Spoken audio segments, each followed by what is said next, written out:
Revista Espírita. Quarto ano, 1861.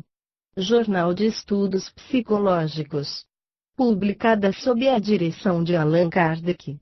Dezembro de 1861. Organização do Espiritismo. 1. Até o presente os espíritas, embora muito numerosos, estiveram disseminados em todos os países, e não está aí um dos caracteres menos salientes da doutrina, como uma semente levada pelos ventos, tomou raízes em todos os pontos do globo, prova evidente de que a sua propagação não é o efeito de uma sociedade nem de um efeito local e pessoal. Os adeptos, de início isolados, estão muito surpresos, hoje, em se encontrarem em grande número, e como a semelhança das ideias inspira o desejo de aproximação, eles procuram se reunir e fundar sociedades, também, de todas as partes, nos pedem instruções a esse respeito, manifestando-nos o desejo de se unir à sociedade central de pares. É chegado, pois, o momento de se ocupar do que se pode chamar a organização do Espiritismo. O Livro dos Médiuns, segunda edição, contém, sobre a formação das sociedades espíritas, observações importantes às quais remetemos os interessados, rogando-lhes meditar com cuidado.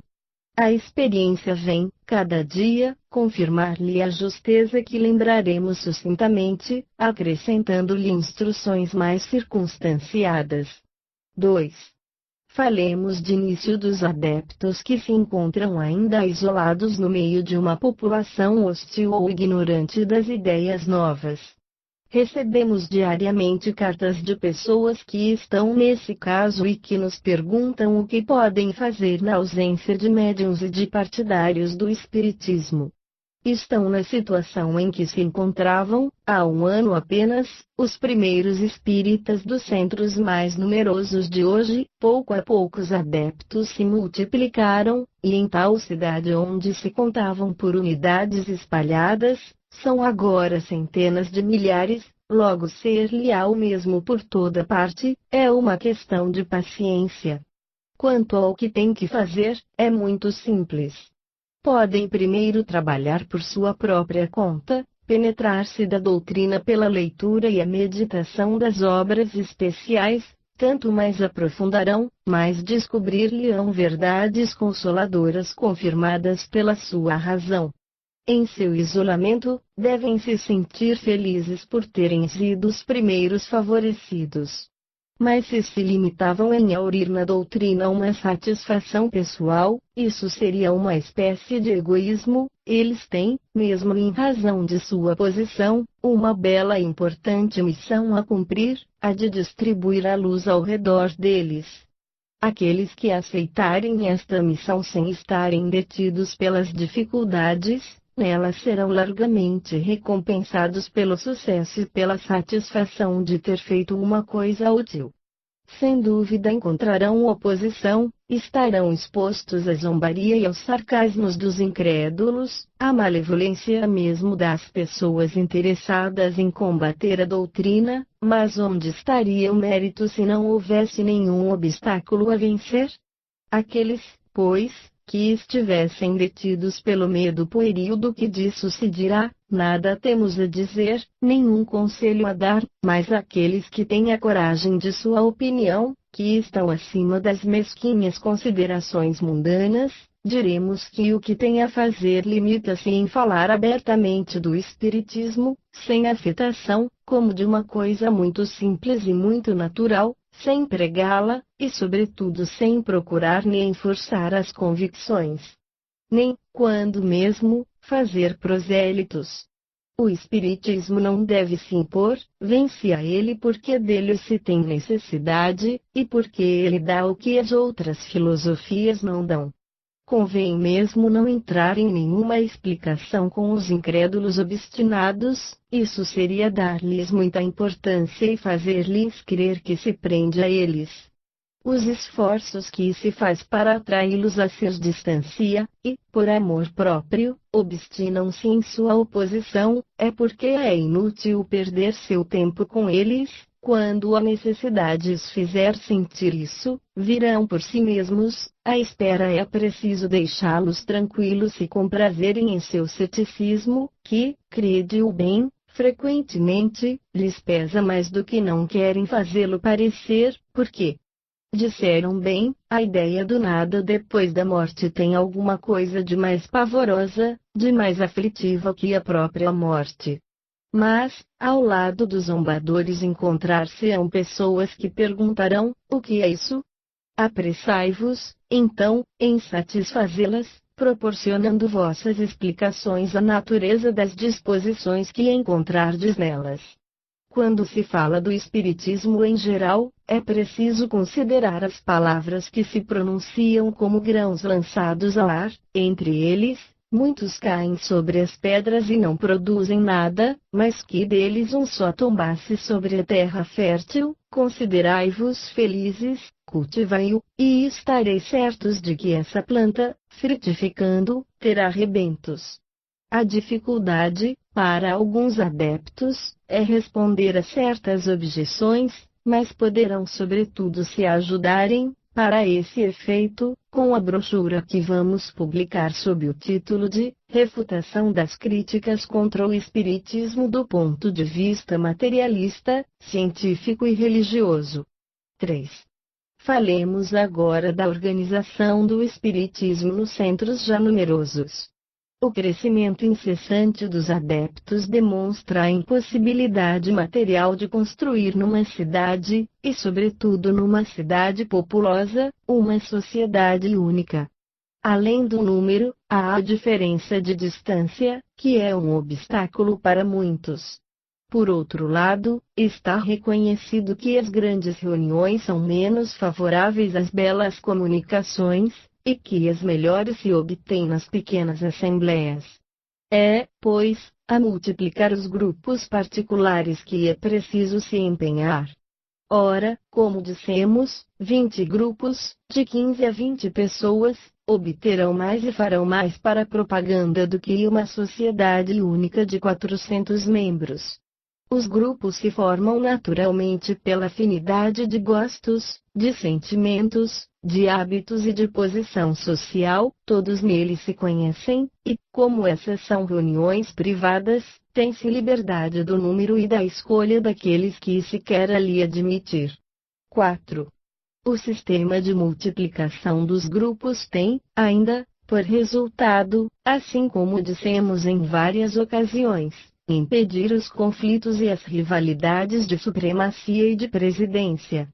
Cada grupo é naturalmente dirigido pelo chefe da casa, ou aquele que está designado para esse fim. Não há, propriamente falando, presidente oficial, porque tudo se passa em família. O chefe da casa, sendo chefe nela, tem toda a autoridade para mantê-la em boa ordem. Com uma sociedade, propriamente dita, é preciso um local especial, um pessoal administrativo, um orçamento, em uma palavra, uma complicação de órgãos que a má vontade de alguns dissidentes mal intencionados poderia comprometer. 5. A essas considerações, longamente desenvolvidas em O Livro dos Médiuns, acrescentaremos uma que é preponderante. O espiritismo ainda não é visto com bons olhos por todo o mundo. Logo compreender-se-á que se tem todo o interesse em favorecer uma crença que torna os homens melhores, e que é uma garantia da ordem social, mas até que se esteja bem convencido de sua feliz influência sobre o espírito das massas, e de seus efeitos moralizadores, os adeptos devem esperar que, seja por ignorância do verdadeiro objetivo da doutrina, seja tendo em vista interesse pessoal, suscitar-lhe-ão embaraços. Não só será escarnecido, mas, quando virem enfraquecer a arma do ridículo, será caluniado. Serão acusados de loucura, de charlatanismo, de religião, de feitiçaria, enfim, de revoltar o fanatismo contra eles. De loucura. Sublime loucura aquela que faz crer em Deus e no futuro da alma, para aqueles que não creem em nada, é, com efeito, a loucura de crer na comunicação dos mortos e dos vivos, loucura que faz volta ao mundo e alcança os homens mais eminentes. De charlatanismo. Eles têm uma resposta peremptória: o desinteresse, porque o charlatanismo não é jamais desinteressado. De religião. Aqueles que, desde que são espíritas, são mais religiosos quanto não o eram antes. De feitiçaria e de comércio com o diabo. Aqueles que negam a existência do diabo, e não reconhecem senão Deus como o único Senhor Todo-Poderoso, soberanamente justo e bom.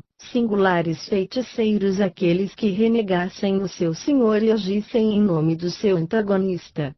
Em verdade, o diabo não deveria estar quase em nada contente com seus adeptos. Mas as boas razões são o menor cuidado daqueles que querem procurar disputas. Quando se quer matar seu cão, diz-se que ele está enraivecido. Felizmente, a Idade Média lança seus últimos e pálidos clarões sobre o nosso século. Como o Espiritismo vem lhe dar o golpe de misericórdia, não é de se admirar vê-lo tentar num supremo esforço, mas que se tranquilize, a luta não será longa. Entretanto, que a certeza da vitória não torne imprudente, porque uma imprudência poderia, se não comprometer, pelo menos retardar o sucesso.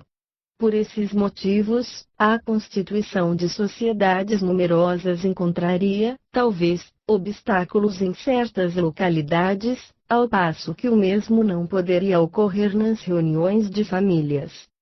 6. Acrescentemos ainda uma consideração. As sociedades propriamente ditas, estão sujeitas a numerosas vicissitudes. Mil causas, dependentes ou não de sua vontade, podem levar-lhe à dissolução. Suponhamos, pois, que uma sociedade espírita tenha reunido a todos os adeptos de uma mesma cidade, e que, por uma circunstância qualquer, ela cesse de existir, eis os membros dispersos e desorientados. Agora, que em lugar dela haja 50 grupos, se alguns deles desaparecer, restarão sempre outros, e outros se formarão. São tantas plantas vivazes, que pelo menos renascem. Não tendes em um campo senão uma grande árvore, o raio pode abatê-lo, tendes 100 delas, o mesmo golpe não poderia atingi-las todas, e quanto mais sejam pequenas, menos estarão expostas. Tudo milita, pois, em favor do sistema que propomos. Quando um pequeno grupo fundado em qualquer parte se torne muito numeroso, que faça como as abelhas, que enxames saídos da colmeia-mãe vão fundar novas colmeias que, a seu turno, formarão outras colmeias. Serão tantos centros de ação irradiando em seu círculo respectivo e mais poderosos para a propaganda do que uma sociedade única. 7. Sendo admitida em princípio, a formação dos grupos, várias questões importantes restam a examinar. A primeira de todas é a uniformidade na doutrina. Essa uniformidade não seria melhor garantia para uma sociedade compacta, uma vez que os dissidentes teriam sempre a facilidade de se retirar e manterem-se afastados. Que a sociedade seja una ou fracionada, a uniformidade será a consequência natural da unidade de base que os grupos adotarão. Ela será completa em todos aqueles que seguirão a linha traçada pelos O Livro dos Espíritos e O Livro dos Médiuns, um contendo os princípios da filosofia da ciência, o outro, as regras da parte experimental e prática. Essas obras estão escritas com bastante clareza para não darem lugar a interpretações divergentes, condição essencial de toda doutrina nova. Até o presente, essas obras servem de regulador para a imensa maioria dos espíritas, e por toda parte são acolhidas com uma simpatia inequívoca. Aqueles que quiseram se afastar delas, puderam reconhecer, por seu isolamento e o número decrescente de seus partidários, que não tinham por eles a opinião geral. Esse assentimento dado pela grande maioria de um grande peso, é um julgamento que não se poderia suspeitar de influência pessoal, uma vez que é espontâneo e que é pronunciado pelas milhares de pessoas que nos são completamente desconhecidas. Uma prova desse assentimento é que nos foi pedido para traduzi-los em diversas línguas, em espanhol, em inglês, em português, em alemão, em italiano, em polonês, em russo e mesmo em língua tártara. Podemos, pois, sem presunção, recomendá-los ao estudo e à prática às diversas reuniões espíritas, e isso com tanto mais razão porque são os únicos, até o presente, nos quais a ciência está traçada de maneira completa. Todos aqueles que foram publicados sobre a matéria não tocaram senão alguns pontos isolados da questão. De resto, não temos, de nenhum modo, a pretensão de impor nossas ideias. Nós a emitimos, como é nosso direito, àqueles a quem elas convém que as adotem, os outros as rejeitem, como é também seu direito. As instruções que damos são, pois, naturalmente para aqueles que caminhem conosco, para aqueles que nos honram com o título de seu chefe espírita, e não pretendemos, de nenhum modo, regulamentar aqueles que querem seguir um outro caminho. Entregamos a doutrina que professamos apreciação geral. Ora, encontramos bastantes adeptos para nos dar confiança, e nos consolar para algumas dissidências isoladas. O futuro, aliás, será o juiz em última instância. Com os homens atuais desaparecerão, pela força das coisas, a suscetibilidade do amor próprio ferido, as causas de ciúme, de ambição, de esperanças materiais frustradas. Não vendo mais as pessoas, não se verá senão a doutrina, e o julgamento será mais imparcial. Quais são as ideias novas que, em seu aparecimento, não tiveram seus contraditores mais ou menos interessados? Quais são os propagadores dessas ideias que não foram alvo das setas da inveja, sobretudo se o sucesso coroa seus esforços? Mas voltemos ao nosso assunto. 8. O segundo ponto é a constituição dos grupos. Uma das primeiras condições é a homogeneidade, sem a qual nele não poderia haver comunhão de pensamentos.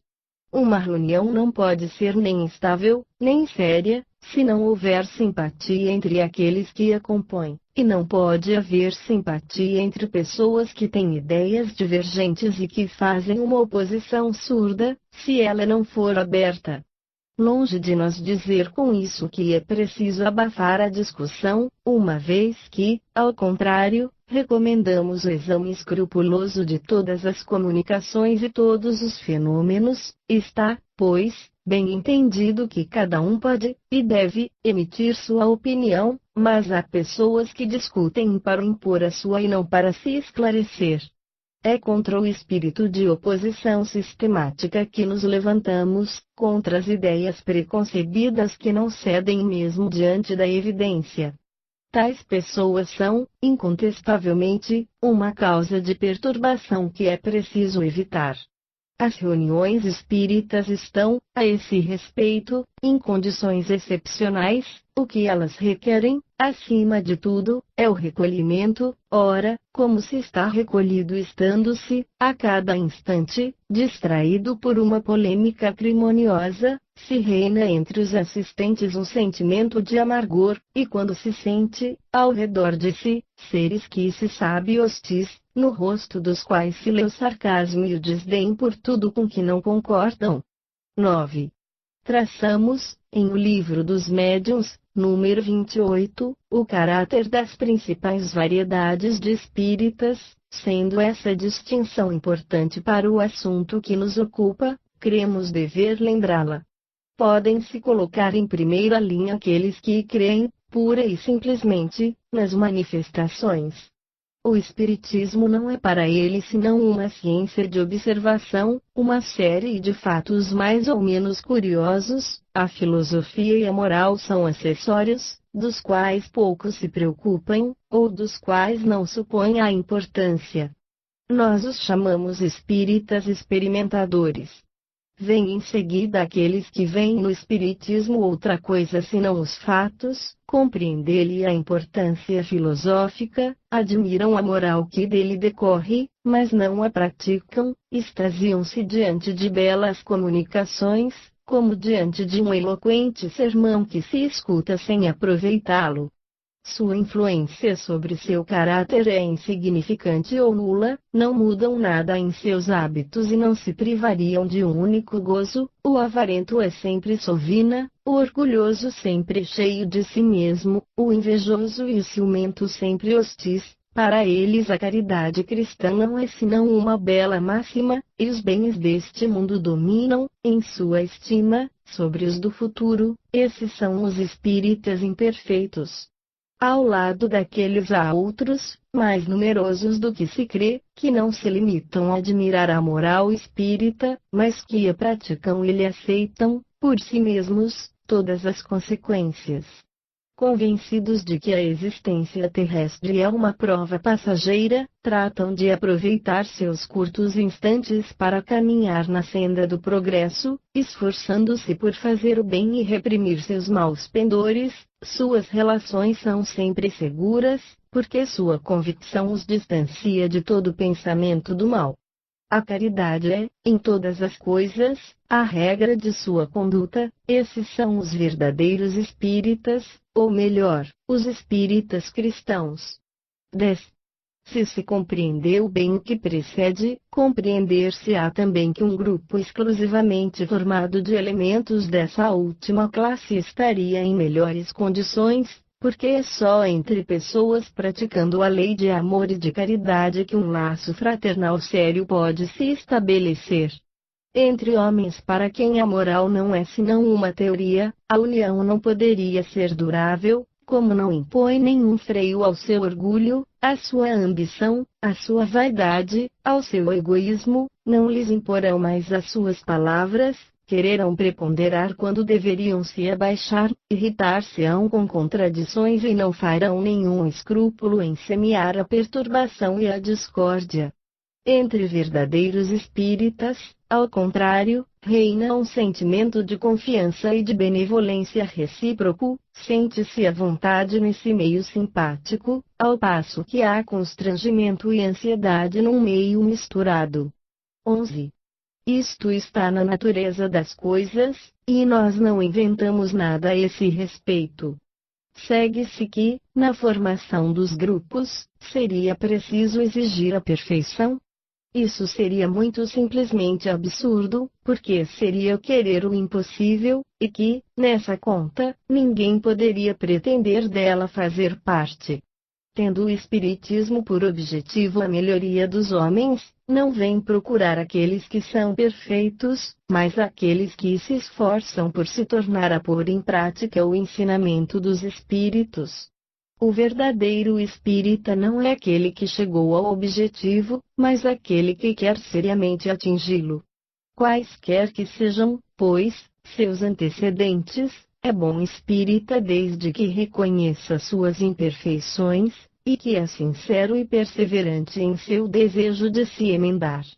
O Espiritismo é para ele uma verdadeira regeneração, porque rompe com seu passado, indulgente para com os outros, como gostaria que fossem para consigo, não sairá de sua boca nenhuma palavra malevolente nem ofensiva para ninguém. Aquele que, numa reunião, se afastasse das conveniências, provaria não só uma falta de saber viver e de urbanidade, mas uma falta de caridade. Aquele que se magoasse com a contradição, e pretendesse impor sua pessoa ou suas ideias, daria prova de orgulho. Ora, nem um nem o outro estariam no caminho do verdadeiro espiritismo, quer dizer, do espiritismo cristão. Aquele que crê ter uma opinião mais justa que os outros, fala a bem melhor aceita pela doçura e pela persuasão, o amargor seria de sua parte mau cálculo. 12.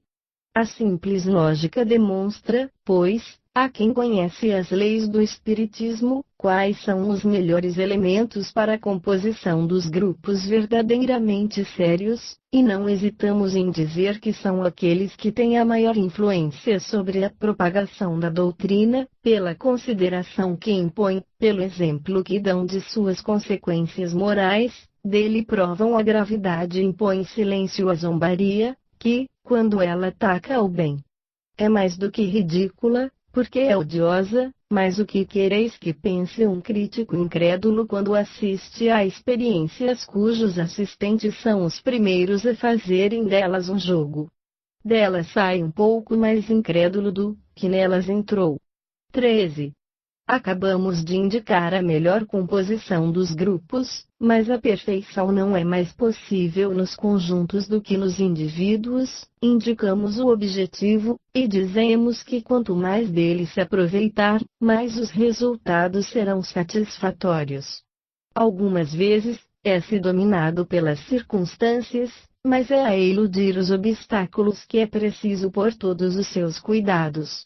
Infelizmente, quando um grupo se cria, é-se pouco rigoroso na escolha, porque se quer, antes de tudo, formar um núcleo. Basta, na maior parte do tempo, para nele ser admitido, um simples desejo, ou uma adesão qualquer às ideias mais gerais do espiritismo. Mais tarde, percebe-se que foi muito fácil. 14.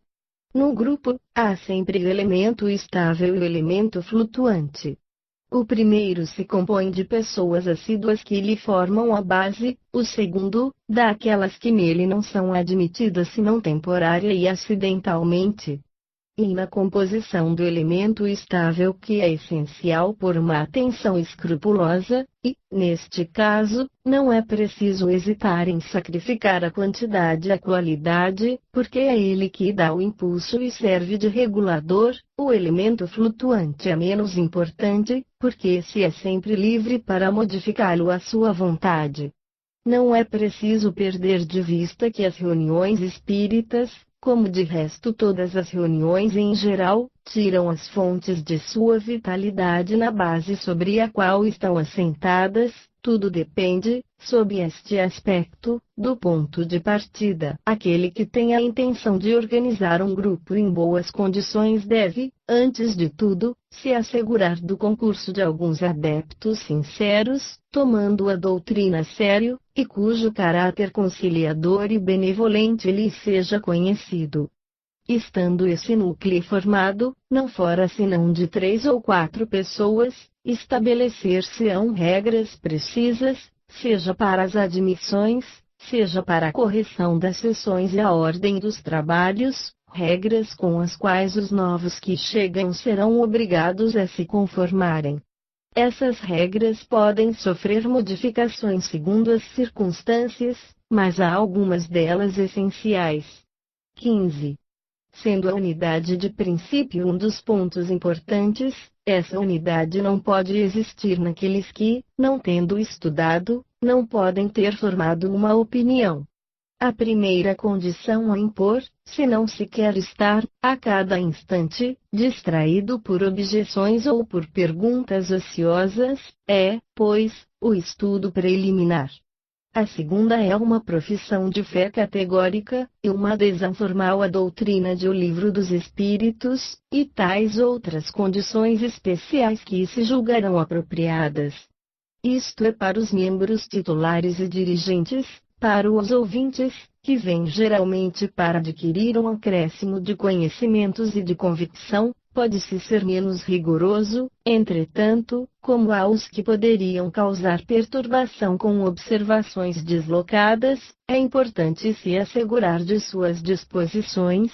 É preciso, sobretudo e sem exceção, afastar os curiosos e quem não fosse atraído senão por um motivo frívolo.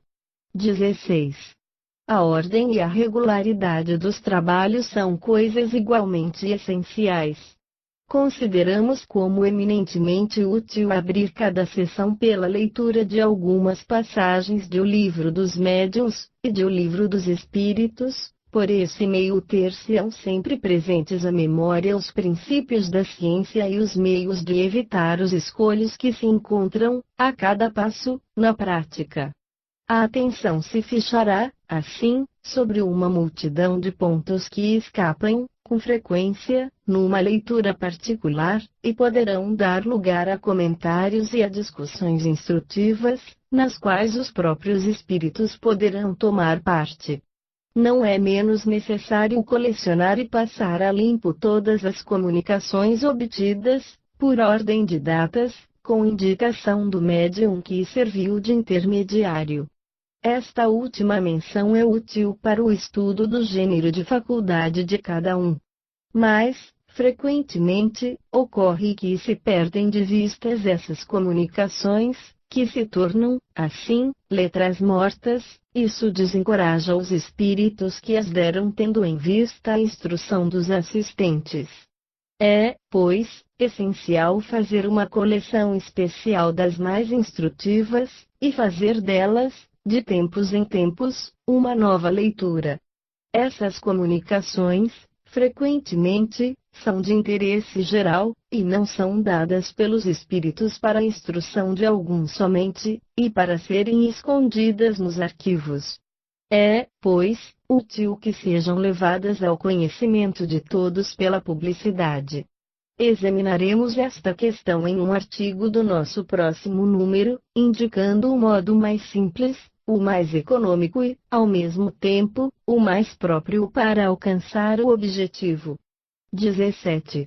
Como se vê, nossas instruções se dirigem exclusivamente aos grupos formados de elementos sérios e homogêneos, aqueles que querem seguir a senda do espiritismo moral tendo em vista o progresso de cada um, objetivo essencial e único da doutrina, aqueles, enfim, que querem nos aceitar por guia e levar em conta os conselhos de nossas experiências. É incontestável que um grupo formado nas condições que indicamos, funcionará com regularidade, sem entraves, e de maneira frutífera. O que um grupo pode fazer, outros podem fazê-lo do mesmo modo. Suponhamos, pois, numa cidade, um número qualquer de grupos constituídos sobre as mesmas bases. Haverá, necessariamente, entre eles, unidade de princípios, uma vez que seguem a mesma bandeira, união simpática, uma vez que têm, por máxima, amor e caridade, são, em uma palavra, os membros de uma mesma família, entre os quais não poderia haver nem concorrência, nem rivalidade de amor próprio, se estão todos animados com os mesmos sentimentos. Para o bem. 18. Seria útil, entretanto, que houvesse entre eles um ponto de união, um centro de ação. Segundo as circunstâncias e as localidades, os diversos grupos, pondo de lado toda questão pessoal, poderiam designar para esse efeito aquele que, pela sua posição e sua importância relativa, seria o mais apto a dar ao espiritismo um impulso salutar. Se for preciso, e se for necessário manejar suscetibilidades, um grupo central formado de delegados de todos os grupos, tomaria o nome de grupo diretor. Na impossibilidade, para nós, de corresponder com todos, seria este com o qual teríamos relações mais diretas. Poderemos igualmente, em certos casos, designar uma pessoa encarregada mais especialmente de nos representar. Sem prejuízo das relações que se estabelecerão, pela força das coisas, os grupos de uma cidade caminhando numa senda idêntica, uma Assembleia Geral anual poderia reunir os espíritas dos diversos grupos numa festa de família, que seria, ao mesmo tempo, a festa do Espiritismo. Discursos ali seriam pronunciados, e seria dada leitura a comunicações mais notáveis ou apropriadas às circunstâncias. O que é possível entre os grupos de uma mesma cidade, o é igualmente entre os grupos diretores de diferentes cidades, desde que haja entre eles comunhão de objetivos e de assentimentos, quer dizer, que possam estabelecer relações recíprocas. Indicar-lhe-emos os meios falando do modo de publicidade. 19. Tudo isto, como se vê, é de uma execução muito simples, e sim órgãos complicados, mas tudo depende do ponto de partida, quer dizer, da composição dos grupos primitivos. Se estão formados com bons elementos, serão tantas boas raízes que darão bons rebentos. Se, ao contrário, estão formados de elementos heterogêneos e antipáticos, de espíritas duvidosos, ocupando-se mais da forma do que do fundo, considerando a moral como a parte acessória e secundária, é necessário esperar polêmicas irritantes e sem resultado, pretensões pessoais, choque de suscetibilidades, e, em consequência, conflitos precursores da desorganização.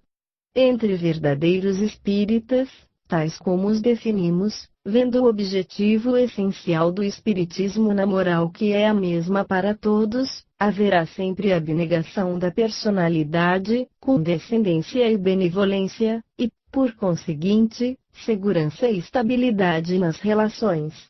Eis por que insistimos tanto sobre as qualidades fundamentais. 20. Dir-se-á, talvez, que essas severas restrições são um obstáculo à propagação, é um erro. Não creiais que, abrindo as portas ao primeiro que chegue, façais mais prosélitos, a experiência aí está para provar o contrário, seríeis assaltados pela multidão dos curiosos e dos indiferentes, que ali viriam como a um espetáculo. Ora, os curiosos e os indiferentes são embaraços e não auxiliares. Quanto aos incrédulos por sistema ou por orgulho, o que quer que lhes mostreis, não tratarão menos o que verão de malabarismos, porque não o compreendem, e não querem se dar ao trabalho de compreender. Nós o dissemos, e não saberíamos muito repeti-lo, a verdadeira propagação, a que é útil e frutífera, se faz pelo ascendente moral das reuniões sérias. Se não houvesse jamais tido senão semelhantes, os espíritas seriam ainda mais numerosos do que o são, porque, é preciso muito dizê-lo, muitos foram desviados da doutrina porque não assistiram senão a reuniões fúteis, sem ordem e sem seriedade. Sede, pois, sérios em toda a acepção da palavra, e pessoas sérias virão a vós, são os melhores propagadores, porque falam por convicção e pregam pelo exemplo, tanto quanto por palavras. 21. Do caráter essencialmente sério das reuniões não é preciso inferir que se devem sistematicamente proscrever as manifestações físicas. Assim como dissemos em O Livro dos Médiuns, número 326, elas são de uma utilidade incontestável do ponto de vista do estudo dos fenômenos e para a convicção de certas pessoas, mas para aproveitá-las no seu duplo ponto de vista, é necessário delas excluir todo pensamento frívolo. Uma reunião que possuísse um bom médium de efeitos físicos, e que se ocupasse desse gênero de manifestações com ordem, método e seriedade, cuja condição moral oferecesse toda a garantia contra o charlatanismo e a fraude, não só poderia obter coisas notáveis do ponto de vista fenomênico, mas produziria muito bem. Convidamos, pois, fortemente a não negligenciar esse gênero de experimentação, tendo-se à sua disposição médiuns apropriados para a coisa, e a organizar, para esse fim, sessões especiais independentes daquelas onde se ocupa das comunicações morais e filosóficas. Os médiuns possuidores dessa categoria são raros, mas há fenômenos que, embora mais vulgares, não são menos interessantes e muito concludentes, porque provam de maneira evidente a independência do médium. Desse número são as comunicações pela tipologia alfabética, que, frequentemente, dão os mais inesperados resultados. A teoria desses fenômenos é necessária para poder se dar conta da maneira pela qual operam, porque é raro que levem uma convicção profunda naqueles que não os compreendem. Ela tem, a mais, a vantagem de fazer conhecer as condições normais nas quais podem se produzir e, consequentemente, evitar tentativas inúteis, e fazer descobrir a fraude, se ela se introduzisse em alguma parte. Acreditou-se erradamente que éramos sistematicamente opostos às manifestações físicas. Preconizamos e preconizaremos sempre as comunicações inteligentes, sobretudo aquelas que têm uma importância moral e filosófica, porque só elas tendem ao objetivo essencial e definitivo do Espiritismo. Quanto às outras, nunca lhes contestamos a utilidade, mas nos levantamos contra o abuso deplorável que delas se fez, e que se pode delas fazer. Contra a exploração que delas fez o charlatanismo, contra as más condições nas quais, o mais frequentemente, opera-se que se prestam ao ridículo. Dissemos e repetimos que as manifestações físicas foram o início da ciência, e que não se avança permanecendo no que se o Espiritismo não tivesse saído das mesas girantes, não teria crescido como fez, e que dele não se falaria, talvez. Mas hoje, eis porque nos esforçamos por fazê-lo. Entrar no caminho filosófico, certos de que, então, se dirigiria mais à inteligência do que aos olhos, e tocaria o coração, e não seria um assunto de moda. Só com esta única condição é que ele poderia fazer a volta ao mundo e se implantar como doutrina. Ora, o resultado de muito ultrapassou a nossa expectativa. Não ligamos às manifestações físicas senão uma importância relativa e não absoluta. Aí está o nosso erro, aos olhos de certas pessoas que delas fazem sua ocupação exclusiva, e não veem nada além. Se não nos ocupamos delas pessoalmente, é que não nos ensinariam nada de novo, e temos coisas mais essenciais a fazer. Longe de censurar aqueles que delas se ocupam, nós os encorajamos, ao contrário, se o fazem nas condições realmente proveitosas, todas as vezes, pois, que conhecemos reuniões desse gênero, merecendo toda confiança, seremos os primeiros a recomendá-las à atenção dos novos adeptos. Tal é, sobre esta questão, a nossa profissão de fé categórica. 22. Dissemos, no início, que várias reuniões espíritas pediram para se unir à Sociedade de Paris. Serviu-se mesmo da palavra afiliar. Uma explicação, a este respeito, é necessária. A Sociedade de Paris foi a primeira regular e legalmente constituída. Pela sua posição e natureza de seus trabalhos, teve uma grande parte no desenvolvimento do Espiritismo, e justifica, em nossa opinião, o título de sociedade iniciadora que certos espíritos lhe deram. Sua influência moral se fez sentir ao longe, e, se bem que ela se tenha restringido, numericamente falando, tenha consciência de ter mais feito pela propaganda do que se tivesse aberto as suas portas ao público. Formou-se no único objetivo de estudar e aprofundar a ciência espírita. Não teve necessidade, para isso, de um auditório numeroso, nem de muitos membros, sabendo muito bem que a verdadeira propaganda se faz pela influência dos princípios. Como não está movida por nenhum motivo de interesse material, um excedente numérico ser-lhe-ia mais nocivo do que útil. Também ver-se-á, com prazer, multiplicar ao seu redor as reuniões particulares formadas em boas condições, e com as quais ela poderá estabelecer relações de confraternidades. Não estaria nem consequente com os seus princípios, nem à altura de sua missão, se lhe pudesse conceber a sombra de inveja. Aqueles que a creem disso capaz, não a conhecem.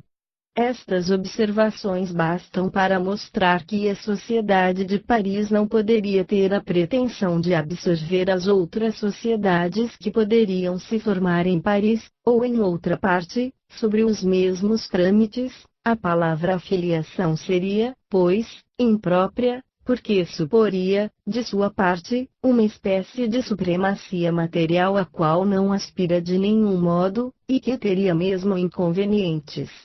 Como sociedade iniciadora e central, poderia estabelecer, com os outros grupos ou sociedades, relações puramente científicas, mas aí se limita ao seu papel, não exerce nenhum controle sobre essas sociedades, que não dependem dela de maneira alguma, e ficam inteiramente livres para se constituírem como entenderem, sem ter de dar disso conta a ninguém, e sem que a Sociedade de Paris tenha que se imiscuir, em que quer que seja, em seus negócios. As sociedades estrangeiras podem, pois, se formar sobre as mesmas bases, declarar que adotam os mesmos princípios, sem dela depender de outro modo que pela concentração dos estudos, dos conselhos que podem lhe pedir, e que aquela sempre terá um prazer em lhes dar. A Sociedade de Paris, aliás, não se vangloria de estar, mais do que as outras, ao abrigo das vicissitudes. Se as tivesse, por assim dizer, em suas mãos, e que, por uma causa qualquer, ela deixasse de existir, faltar-lhes-ia o ponto de apoio e disso resultaria uma perturbação. Os grupos ou sociedades devem procurar um ponto de apoio mais sólido do que em uma instituição humana, necessariamente frágil, devem tirar a sua vitalidade nos princípios da doutrina, que são os mesmos para todos, e que sobrevivem a todos, quer esses princípios estejam, ou não, representados por uma sociedade constituída. 23. Estando claramente definido o papel da Sociedade de Paris, para se evitar todo equívoco e toda falsa interpretação, as relações que ela estabelecerá com as sociedades estrangeiras ficam extremamente simplificadas, limitam-se às relações morais, científicas e de mútua benevolência, sem nenhuma sujeição, transmitirão, reciprocamente, o resultado de suas observações, seja pelas publicações, seja pela correspondência. Para que a Sociedade de Paris possa estabelecer essas relações, é preciso, necessariamente, que esteja fixada sobre as das sociedades estrangeiras que entendam caminhar no mesmo caminho, e adotar a mesma bandeira, inscrevê-las na lista de seus correspondentes. Se houver vários grupos numa cidade, serão representados pelo grupo central, do qual falamos no parágrafo 18. 24. Indicaremos, desde logo, alguns trabalhos aos quais as diversas sociedades podem concorrer de maneira frutífera, em seguida indicaremos outros. Sabe-se que os espíritos, não tendo todos a soberana ciência, podem encarar certos princípios sob o seu ponto de vista pessoal, e, em consequência, não estarem sempre de acordo. O melhor critério da verdade está, naturalmente, na concordância dos princípios ensinados sobre diversos pontos por espíritos diferentes, e por intermédio de médiuns estranhos uns aos outros. Foi assim que foi composto o Livro dos Espíritos, mas ainda restam muitas questões importantes que podem ser resolvidas dessa maneira, e cuja solução terá tanto mais autoridade quanto tiver obtido uma grande maioria. A Sociedade de Paris poderá, pois, na ocasião, dirigir as perguntas dessa natureza a todos os grupos correspondentes, que delas pedirão a solução, pelos seus médiuns, aos seus guias espirituais. Um outro trabalho consiste nas pesquisas bibliográficas. Existe um número muito grande de obras, antigas e modernas, em que se encontram testemunhos, mais ou menos diretos, em favor das ideias espíritas. Uma coletânea desses testemunhos seria muito preciosa, mas é quase impossível que seja feita por uma única pessoa. Tornar-se-á fácil, ao contrário, se cada um quiser deles tirar alguns elementos em suas leituras, ou em seus estudos, transmitindo-os à Sociedade de Paris, que os coordenará. 25. Tal é, no estado atual das coisas, a única organização possível do Espiritismo. Mais tarde as circunstâncias poderão modificá-la, mas nada é preciso fazer de inoportuno, já é muito que, em tão pouco tempo, os adeptos estejam bastante multiplicados para chegar a esse resultado. Há, nessa disposição, um quadro que pode se estender ao infinito, pela simplicidade mesma dos órgãos. Não procuremos, pois, complicá-los, com medo de encontrar obstáculos. Aqueles que querem bem nos conceder alguma confiança, podem estar seguros que não os deixaremos para trás, e que cada coisa virá a seu tempo. É só a eles, como dissemos, que nos dirigimos nestas instruções, não tendo a pretensão de nada impor àqueles que não caminham conosco. Disse-se, para denegrir, que queríamos fazer escola no Espiritismo, e por que não teríamos esse direito? O Sr. de Mirville não tentou formar a escola demoníaca. Por que seríamos obrigados a seguir a reboque tal ou tal? Não temos o direito de ter uma opinião, de formulá-la, de publicá-la, de proclamá-la. Se ela encontra tão numerosos adeptos, é que aparentemente não se encontra despida de todo o senso comum, mas está aí o nosso erro, aos olhos de certas pessoas que não nos perdoam por termos sido mais rápidos do que elas, sobretudo, por termos vencido. Que isso seja, pois, uma escola, uma vez que querem assim. Para nós será uma glória por inscrever sobre o frontispício, Escola do Espiritismo Moral, Filosófico e Cristão, e, para isso, convidamos todos aqueles que tomam por divisa, amor e caridade. Aqueles que se unem a esta bandeira, todas as nossas simpatias, e o nosso concurso jamais faltará. Allan Kardec.